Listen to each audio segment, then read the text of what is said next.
Hello， 大家好。最近打開新聞，是不是一直被郵輪爆發群聚感染、致命的安第斯病毒出現之類的消息給轟炸？我身邊有不少的朋友看了之後都感到非常的焦慮，都在猶豫着要不要把下個月就要出國的船票還有機票給退掉。畢竟在飛機、郵輪這種密閉空間裡，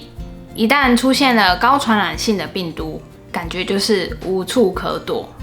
但是大家先放輕鬆，面對這種未知的傳染病，恐慌通常都是來自於資訊的落差。世界衛生組織 WHO 曾經提出一個概念，叫做資訊疫情，也就是錯誤的恐懼往往比病毒本身散播得更快，殺傷力更大。從科學的角度來看，病毒它再怎麼變異，它的本質呢，就是一個裝着破壞指令的微型包裹，所以它入侵人體的路徑依然是有跡可循。所以只要我們把身體的物理防線建立好，就可以大幅的降低被感染的幾率。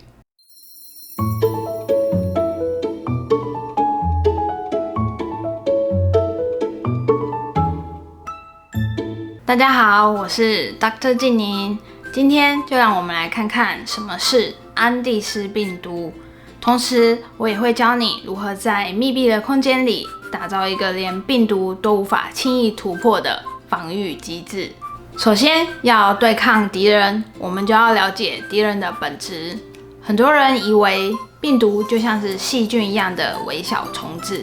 其實不是哦。病毒在生物學上甚至不能算是一個完整的生命體，它自己無法進食，也無法繁殖。你可以把病毒想象成一個裝滿破壞指令的微小包裹，這個包裹如果掉在桌上，它就什麼事都做不了。可是如果它成功進入你的體內，它就會強制你的細胞開始瘋狂執行這些破壞的指令，最後導致整個系統崩潰。那麼這一次引發討論的安第斯病毒到底是什麼呢？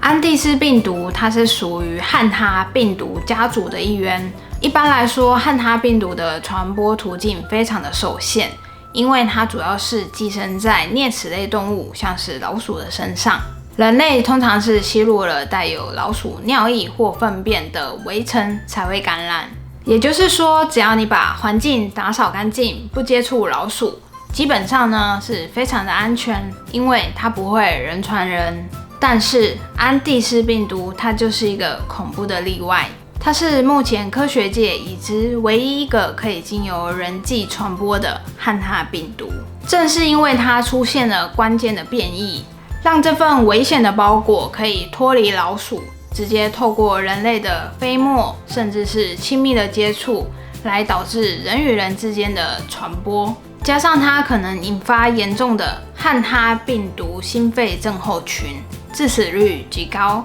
這就是為什麼醫療界對它高度警戒的原因。同時，這也解釋了為什麼安第斯病毒的出現在郵輪上或飛機上特別的令人緊張。你可以把郵輪想象成一個大型的封閉微氣候系統，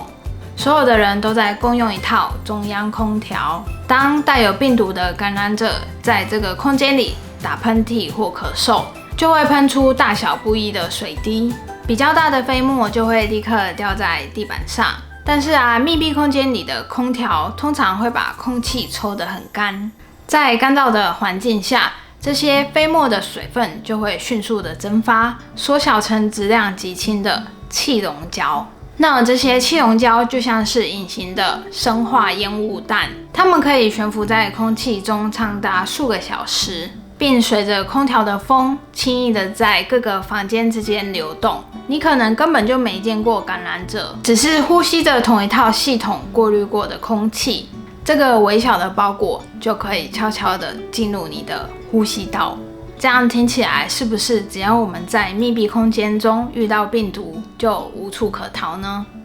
其實不是哦，人體經過了幾百年的演化，早就建立了一套極其精密的防禦系統。只要我們知道如何優化這一套系統，病毒它就無法輕易的攻擊我們。所以接下來我會分享3個方法，讓你在一個密閉空間中也可以好好的保護自己。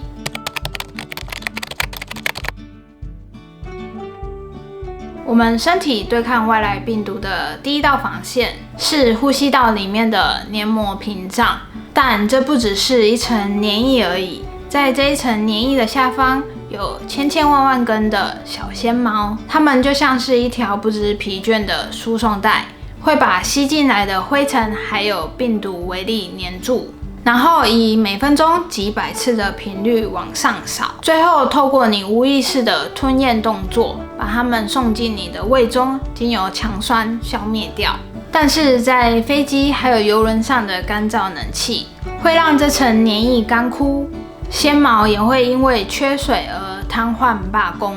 那這第一道防線呢，就會出現破口。所以啊，出門在外的第一招就是要多喝溫開水，讓你的呼吸道隨時都是保持在一個濕潤的狀況下，這樣可以確保你的纖毛輸送帶是全速運轉的，這也是最有效的物理防禦哦。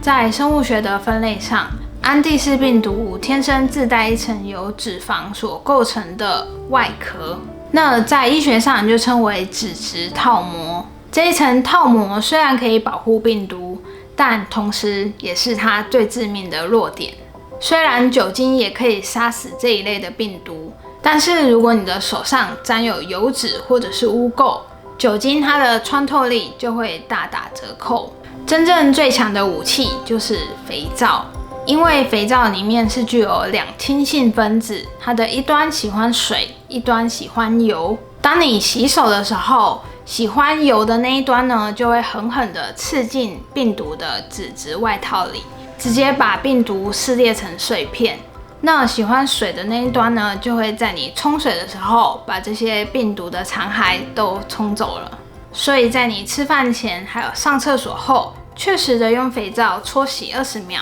它會比你狂噴酒精還要有用得多哦。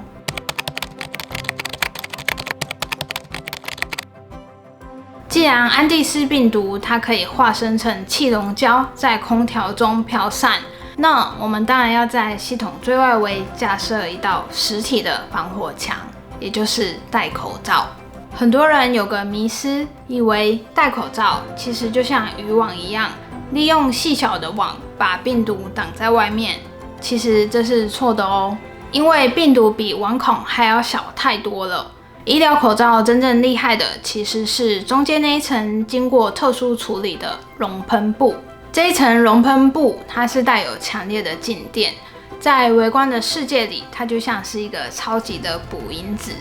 當病毒的氣溶膠隨着呼吸飄過去的時候，它就會瞬間被靜電死死的吸附在纖維上，無法動彈。這也就是為什麼一般的口罩是沒有用的原因。所以啊，下次出國的時候，記得在你的隨身包包裡多放幾個醫療用的口罩，讓你可以在飛機或者是郵輪這些密閉的公共空間中，好好的保護你自己。當我們面對傳染病的時候，恐懼往往都是來自於對於未知的想象，而這個解藥呢，就是科學。只要我們了解病毒的傳播機制，還有它的弱點，病毒它並沒有你想象中的可怕。多喝水維持纖毛的輸送帶，用肥皂的兩氫性分子來破壞病毒的套膜，並戴好口罩，架設靜電防火牆。只要做好這3件事，你就可以大幅的降低被病毒感染的風險，好好的享受你的旅程哦。如果你覺得今天的深度解析對你有所幫助，讓你不再感到恐慌，記得要給我一個讚，並且分享給你即將出國而且感到憂慮的親友們。最重要的是，不要忘了要訂閱我的頻道，並且開啟小鈴鐺。我是 Dr. 靜寧，讓我們用科學代替恐慌，讓知識成為你最強的防彈衣。那我們就下次見啦，拜拜。